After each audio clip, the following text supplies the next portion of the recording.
Along the battlefront stretching from Donetsk to Kursk, Russian forces are not only transporting weapons and vehicles, they are also carrying unexpected spoils from the west. Some of the findings are quite significant and have surprised many observers. What do you think is the most interesting piece of captured equipment?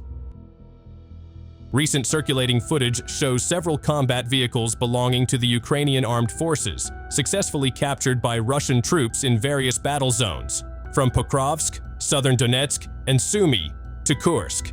Each of these vehicles plays an important role in Ukraine's combat strategy and symbolizes the Western military support that has been flowing into the country. However, the reality on the ground reveals the serious challenges Ukraine faces when confronting Russian forces. First, the M2A2 Bradley infantry fighting vehicle captured near Pokrovsk is one of Ukraine's most valuable assets. The Bradley is an American-made infantry fighting vehicle that has been in use since 1981 with continuous upgrades, including the M2A2 variant featuring a 600 horsepower engine and reinforced armor. This vehicle can carry 9 combat personnel and is designed for both reconnaissance and combat missions. Its presence on the battlefield significantly enhances Ukraine's strike capabilities, even influencing the outcome of some battles.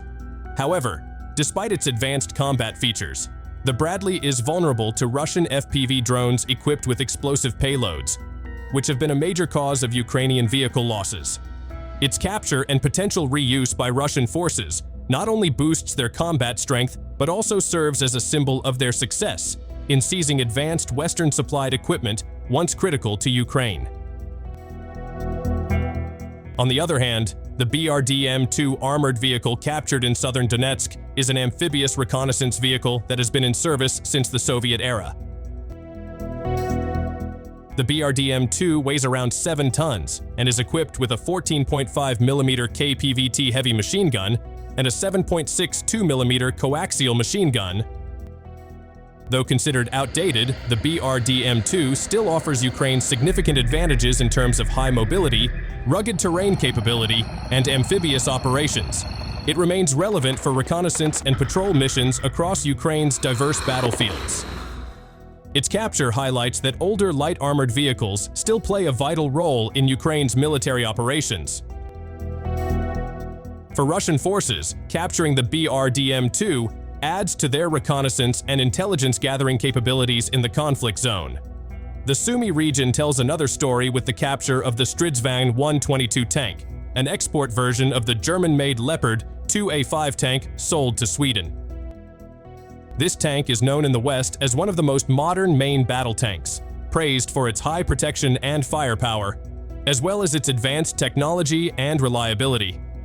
However, in the context of the fighting in Ukraine, the presence of this tank does not necessarily guarantee victory for Ukrainian forces. Footage and reports suggest that Ukrainian troops operating the Stridsvagn 122 have at times easily surrendered or lost control of the tank when faced with pressure and tactics employed by Russian forces. This indicates that advanced technology alone is not sufficient without adequate tactics, terrain conditions, and personnel readiness. In addition, circulating photos show other armored vehicles captured by Russia, such as the Swedish IFV Panzerbandvagn 302 and the German-made IFV Marder 1A3. Both are infantry fighting vehicles designed to support troop mobility and protection in combat. The Panzerbandvagn 302 is an older but still effective armored vehicle, while the Marder 1A3 is a modern infantry fighting vehicle used by several NATO countries. The surrender or loss of such vehicles by Ukraine highlights the intense pressure they are facing on the battlefield, to the point of having to abandon valuable equipment for the safety of personnel or due to tactical conditions that make it impossible to hold their positions. In the Kursk region, one notable incident was the capture and evacuation of a German-made Leopard 2A6 tank by Russian forces. The Leopard 2A6 is one of the most advanced main battle tanks and symbolizes Western military aid to Ukraine. The tank was hit by an FPV drone operated by Russian airborne forces from Tula during the winter, causing its side gearbox to jam. However, the damage was not critical, allowing Russian troops to remove the tank's tracks and use rollers to evacuate it to a Guards paratrooper regiment site in the Dorino area. Interestingly, the Leopard 2A6 was seized with nearly full ammunition and no significant critical damage. This was a major gain for Russia, as they not only captured an advanced enemy combat vehicle, but also gained access to intact ammunition and equipment, without incurring production or major repair costs. This incident also serves as evidence that while Western technology significantly supports Ukraine, in the harsh conditions of battle, even the most advanced vehicles can fall into enemy hands if not backed by optimal operational support. Overall, the footage and reports about combat vehicles captured by Russian forces from Ukraine provide a stark and realistic picture of a harsh and dynamic battlefield. The vehicles, which symbolize Western aid to Ukraine, certainly possess advanced technical capabilities and have enhanced the Ukrainian military's combat effectiveness. However, the harsh reality on the ground is that technology alone is not enough to guarantee victory. Tactics, personnel readiness, terrain conditions, and the enemy's ability to exploit the vehicle's weaknesses are the main determining factors. The capture of these vehicles also offers strategic advantages to Russian forces, who can use the equipment to strengthen their position, while simultaneously serving as proof that this conflict is a complex and challenging battle for both sides. Russia's military prowess is now under global scrutiny, even gaining acknowledgement from NATO Secretary General Mark Rutte. In a surprising statement, he warned that Russia is most likely preparing to confront NATO militarily within the next 5 years. This is not an empty threat. The signs are already clearly visible. Vladimir Putin's war machine shows no signs of slowing down.